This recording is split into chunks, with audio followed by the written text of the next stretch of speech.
report card season, gearing up. All the little kiddos, Brian, they're gearing up for what's their report card going to say. Public schools across Connecticut, private schools, it's coming down to the end of the year. Universities, of course, they'll have their report cards in first. But before all of that, Realtor.com put out their report card for affordability and home building, state by state report card. So we're going to dig into where Connecticut matches up against all 50 states with their score, with their letter grade. But I'll tell you one thing about letter grades. There's only one letter grade I would ever give to Service Station Equipment, your residential tank specialist, and that's an A+. Despite the fact Dougie Braun, the tank man, he'll only text me when he needs something. He won't text me to check in to see how I'm doing when I'm not on a show like last week. But despite all of that, he's a busy man. He's doing tanks. He's the most knowledgeable. He's an A++ tank man. Martin McKinney, as a leader of the greatest residential tanking company of all time, he's an A++. What do they, when they're ranking bonds or bonds and mortgage, what do they do? AAA is the best ranking. That's Martin. 3 A's across the board. No question about it. Service Station Equipment, your best in the business when it comes to residential tanking needs. 1-800-801-TANK. A+ all the way across the board for residential tanking needs over at Service Station Equipment. It's 1-800-801-TANK. Get connected with them today for your residential tanking needs. Let's find out where Connecticut ranks. Probably not going to perform in terms of just listening to the title here, affordability and home building. Your guess would be not an A+. If you're thinking affordability, if you're thinking home building, you're probably saying home building in Connecticut. Where is the home building happening in Connecticut? So probably not going to get an A+. And listen to this. Here's the Realtor.com, Brian, they're on a real push right now. They're committed to expanding the national conversation about affordable housing. They have a Let America Build campaign. They want to see more building across America. It's designed to showcase the problems facing prospective home buyers and encourage leaders of governments and communities to address these challenges by facilitating the building of affordable homes. They always say right now, America's 3 to 5 million homes short to meet demand. I call baloney on that. It's maybe 3 to 5 million homes short of demand. If you're talking affordable pricing, it's very difficult to build, where the majority of the demand is in Connecticut. Like in particular, Connecticut has a lot of regulatory hoops to jump through to build homes. Connecticut doesn't build anything.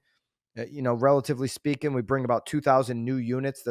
That's including condos, single family homes to the market every year. That's on average. And listen, we got 3.65 million population, 2,000 homes, a year. That's like a weekend in Austin, Texas. That's a weekend in Southwest Florida.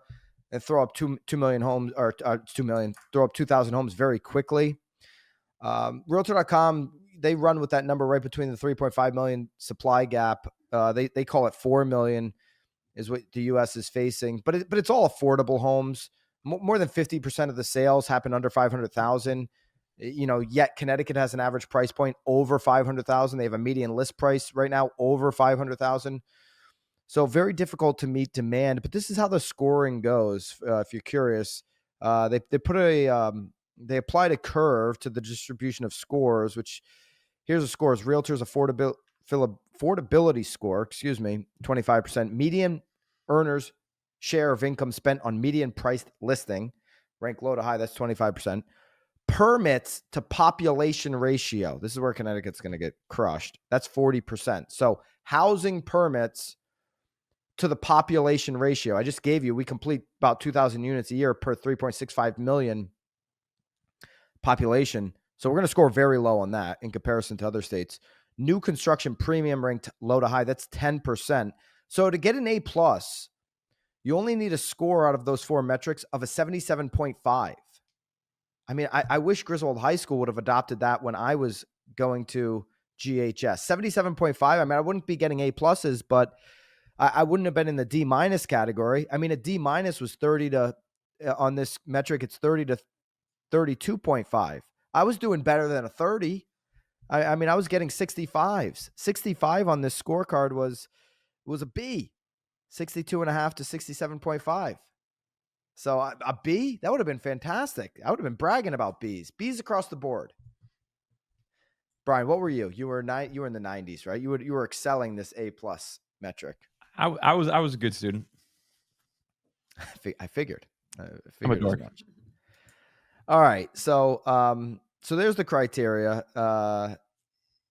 Here's the deal. The housing supply gap that Realtor.com talks about, it's been roughly a decade of underbuilding since, the great financial crisis, leaving what they would call the country short of about 4 million homes. There's a wide range of building outcomes across states. There's 7 states, just 7, Texas, Florida, California, North Carolina, Georgia, Arizona, South Carolina, that accounted for over half of the permits for construction issued in 2024. Think lower regulation on building, think migration patterns, and the national home builders flock to these 7. Texas, Florida, California, maybe not California with the regulation, but big population, North Carolina, Georgia, Arizona, South Carolina. 6 of the 7, you can argue lower regulation, migration patterns going inbound over the last 10 years. That's Texas, Florida, North Carolina, Georgia, Arizona, South Carolina. Tax benefits, all of that. So those are the 7 states, when you throw California in there, that make up over half of the permits for construction over the last year. Okay. 15.3% of new homes permitted for construction in 2024 were just Texas. Okay. And Texas, Brian, comes in at the top of the list here for the score. They're number 3. They're an A- on this affordability and new construction scorecard. Texas comes in number 3 behind number 1, South Carolina, number 2, Iowa. Your top 5 is South Carolina, Iowa, Texas, Indiana, North Carolina. So there's only 3 A scores. That's South Carolina, Iowa, Texas. You get into the B's, it's Indiana, it's North Carolina, it's South Dakota, it's Nebraska, it's Arkansas, Georgia, Minnesota's a B-, Virginia's a B-, Louisiana, and Alabama. Okay, so there's your top 13. Then you've got Florida in at 14. Florida prices have gone pretty high, so holding Florida back there. But I'll give you a difference in Florida to building versus, say, Connecticut. But Connecticut's not in the A's, they're not in the B's, and Brian, they're not in the C's. They're not even in the D's. Uh-oh. When you see this letter grade, are you shocked? Is it surprising to you? It's not surprising. I mean, we talk about on the show all the time about how there's a small amount of inventory in Connecticut compared to other states. Not a lot of homes for sale compared to people that want to buy it. And ever since COVID, our kind of motto has been Connecticut, we're cheaper than New York and Boston. Doesn't mean that we're affordable compared to the rest of the country, but that's kind of what's been bringing people in here. And we are cheaper than New York and Massachusetts. Okay, so there's 7 states that got an F score. Connecticut received an F on this affordability and home building report card from Realtor.com.